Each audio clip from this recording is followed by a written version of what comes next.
शलाम everyone, praise the Lord. खुदाम के पवित्र नाम की तारीफ़ हो। मैं खुदाम का बेहद शुक्रगुज़ार हूँ कि आज का समय मुझे उसने दिया कि आपके साथ उसके पवित्र वचन में से कुछ शेयर कर सकूँ। तो आइए हम पढ़ते हैं इफिसियों 4 की 26 आयत। क्रोध तो करो पर पाप मत करो। तो इस वचन में जो पहला हिस्सा मैंने पढ़ा है वहाँ पर लिखा है क्रोध तो करो मगर पाप मत करो। सो इसका मतलब ये है कि हम क्रोध कर सकते हैं, क्रोध कर सकते हैं। आप हैरान हो रहे होंगे कि क्रोध करने के लिए कहा जा रहा है। अगर आप गौर करें तो देखिए खुदावंद ने गुस्से की इमोशन हमारी पर्सनालिटी में क्यों डाली। इसके पीछे कुछ तो वजह होगी। देखिए जब कोई बच्चा इस धरती पर आता है, वो जन्म लेता है, तो उसके पेरेंट्स जो है उनको परवरिश करनी पड़ती है उस बच्चे की। और लगातार जब बच्चा कुछ गलती करता है, उसको बुरे और अच्छे में फ़र्क समझाने के लिए पेरेंट्स को गुस्सा होना पड़ता है। अगर वो गुस्सा नहीं होंगे तो बच्चे समझते नहीं हैं। तो पूरे समय के दौरान बच्चा जो है वो सीखता है और पेरेंट्स जो हैं वो उसको कई बार डांटते हैं कि ये चीज़ गलत है और ये सही है, आप गलत चीज़ मत करिए। बाइबल में वचन लिखा हुआ है कि गुप्त प्रेम से खुली जो डांट है वो अच्छी है। सो गुस्सा करते वक्त डांट पड़ती है और सही दिशा में जाने के लिए कहा जाता है किसी भी व्यक्ति को जब गुस्सा किया जाता है। तो पेरेंट जो हैं वो अपने बच्चों को सही दिशा में ले जाने के लिए गुस्सा करते हैं। तो उस गुस्से को हम बुरा नहीं कह सकते, ये एक अच्छा गुड एंगरनेस कह सकते हैं इसको। दूसरी बात यह है कि जब टीचर्स जो क्लासेस में टीच करते हैं तो वहाँ पर भी कई स्टूडेंट्स जो होते हैं वो नॉन सीरियस होते हैं, वो डिस्टर्ब करते हैं पूरी क्लास को, तो वहाँ पर भी गुस्सा होना पड़ता है टीचर को। स्पिरिचुअली देखें तो जो पास्टर्स हैं, कलीसिया में बहुत सारे ऐसे लोग होते हैं जो वचन को नहीं मानते, गलत रास्तों पर चलते हैं, तो उनको प्रचारक गुस्सा होते हैं, तो वो उनके बेनिफिट के लिए गुस्सा हो रहे होते हैं। और देखिए वाइफ और हस्बैंड के रिलेशनशिप में भी ये चीज़ सकारात्मक ढंग से काम करती है, क्योंकि जब पति गलत रास्ते पर पड़ता है तो पत्नी उसको गुस्सा होती है और उसको लगता है कि हाँ ये सही चीज़ की जा रही है जो मुझे बताया जा रहा है। और वैसे ही पत्नी अगर गलत रास्ते पर जा रही है तो पति भी गुस्सा करता है उसको। मगर देखिए शैतान की जो हमेशा से चाल यही रही है कि खुदा के वचनों में मिलावट करके चीज़ों को पेश करना। और बहुत सारे प्लेटफॉर्म ऐसे हैं यहाँ पर गुस्से को एक बहुत ही नेगेटिव फोर्स के रूप में पेश किया जाता है, मगर एक लिमिट में रहकर एक सही तरीके से गुस्सा जो है कंस्ट्रक्टिव रोल अदा करता है हमारी ज़िंदगियों में।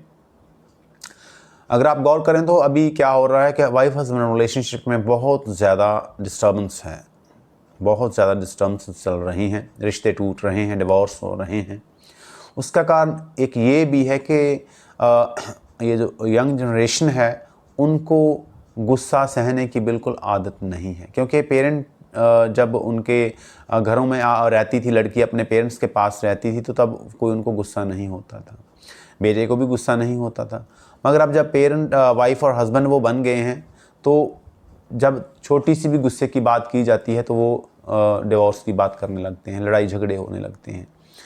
तो जो गुस्सा इमोशन है ये हमारी भलाई के लिए दी गई एक अच्छी चीज़ थी, मगर हुआ क्या कि जब एक लिमिट क्रॉस कर दी मनुष्य ने गुस्सा करने के वक्त, तो वो पाप में कन्वर्ट हो गया। जैसे मान लीजिए कोई गुस्सा कर रहा है और गुस्सा करते हुए वो गालियाँ निकालना शुरू कर दे तो वो पाप बन गया। जब कोई गुस्सा कर रहा है तो वो ऐसी बातें करे जो किसी की सेल्फ रिस्पेक्ट को डैमेज करे, किसी के आत्मसम्मान को डैमेज करे, तो वो एक गुनाह बन गया। अगर किसी को इन्फीरियरिटी कम्प्लेक्स फील हो, हीन भावना का शिकार हो जाए वो, तो ये भी एक गुनाह बन गया। और देखिए अगर जब गुस्सा करते हुए एक व्यक्ति किसी को कत्ल कर दे, उसी को फिजिकली हर्ट करे, उसको नुकसान पाए, चोट पहुंचा दे, तो फिर वो भी क्या हो गया, पाप की कैटेगरी में आएगा। स्पिरिचुअली अगर देखें, हम रिलीजियसली देखें तो, और लीगली तो वो क्राइम होगा ही एक। तो ये एक बहुत इम्पॉर्टेंट चीज़ हमें देखनी पड़ेगी कि गुस्सा अपने आप में गुनाह नहीं है, लेकिन जब गुस्सा एक लिमिट के ऊपर क्रॉस कर जाता है तो वो पाप बन जाता है, क्राइम बन जाता है। वायलेंस जो है, डोमेस्टिक वायलेंस देखी जाती है। तो लोगों को गुस्सा जो है एक सीमा में करना है कि वो गुस्सा जो है वो भलाई का कारण होना चाहिए, बच्चे के लिए, पेरेंट्स के लिए, अपने बच्चों के लिए, वाइफ हस्बैंड के, एक दूसरे के लिए, स्टूडेंट्स और टीचर के दरमियान जो चीज़ है। कई बार ऐसा देखा गया है कि स्टूडेंट्स टीचर्स को नुकसान पहुंचा देते हैं, वो कत्ल कर देते हैं, चाकू से हमला कर देते हैं। तो जो टीचर ने गुस्सा किया था, अगर वो लिमिट में किया होता तो शायद ऐसे रिजल्ट्स सामने ना आते। तो एंगरनेस की इमोशन को ख़त्म नहीं किया जा सकता पर्सनालिटी में से, कभी भी आप इसको पर्सनालिटी में से ख़त्म नहीं कर सकते। मगर पॉइंट ये है, ख़ास मैसेज मेरा ये है कि गुस्से पर हमने कंट्रोल करना सीखना है। गुस्से को हमने एक पॉजिटिव एलिमेंट के रूप में इस्तेमाल करना सीखना है। देखिए, कई बार जब आप खुद से सेल्फ टॉक करते हैं तो वहाँ पर भी आप गुस्सा अपने आप को खुद को हो सकते हैं। ठीक है जी। कई बार ऐसा देखा गया है कि जो बच्चे गलत रास्ते पर चल रहे थे तो लगातार जब माँ ने उनको गुस्सा किया, उनके साथ ये बातचीत करते हुए बताया कि आप गलत रास्ते पर चल रहे हैं, तो फिर वो बच्चे जो हैं वो अंडरस्टैंड करते हैं कि सचमुच ये जो गुस्सा किया जा रहा है, हमें उसके पीछे कोई बैकग्राउंड में कोई अच्छा मोटिव है, गुड मोटिव है, नोबल मोटिव है, ग्रेट मोटिव है। तो गुस्से को आप केवल नकारात्मक रूप में मत देखिए। मैं बच्चों से स्पेशली ये कहना चाहता हूँ कि अगर आपके पेरेंट्स आपको डांटते हैं ना, तो उसका कारण ये है कि वो आपको खुश देखना चाहते हैं। वो चाहते हैं कि आप सक्सेसफुल पर्सन बने।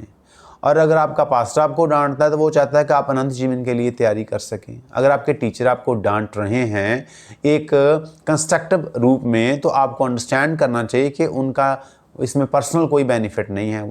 दे जस्ट वांट आप एक कामयाब व्यक्ति बने, सक्सेसफुल व्यक्ति बने। तो खुदा के प्रिय लोगों, परमेश्वर आपको इन वचनों के साथ आशीष दें और विजडम दें कि हम इस बात के लिए अपने आप को तैयार कर सकें कि गुस्सा हम कर सकते हैं, गुस्सा तो कर सकते हैं, मगर पाप नहीं हमने करना। गुस्सा एक लिमिट में रह के करना है ताकि दूसरे व्यक्ति की उसमें उन्नति हो, वो सही रास्ते पर आने पाए।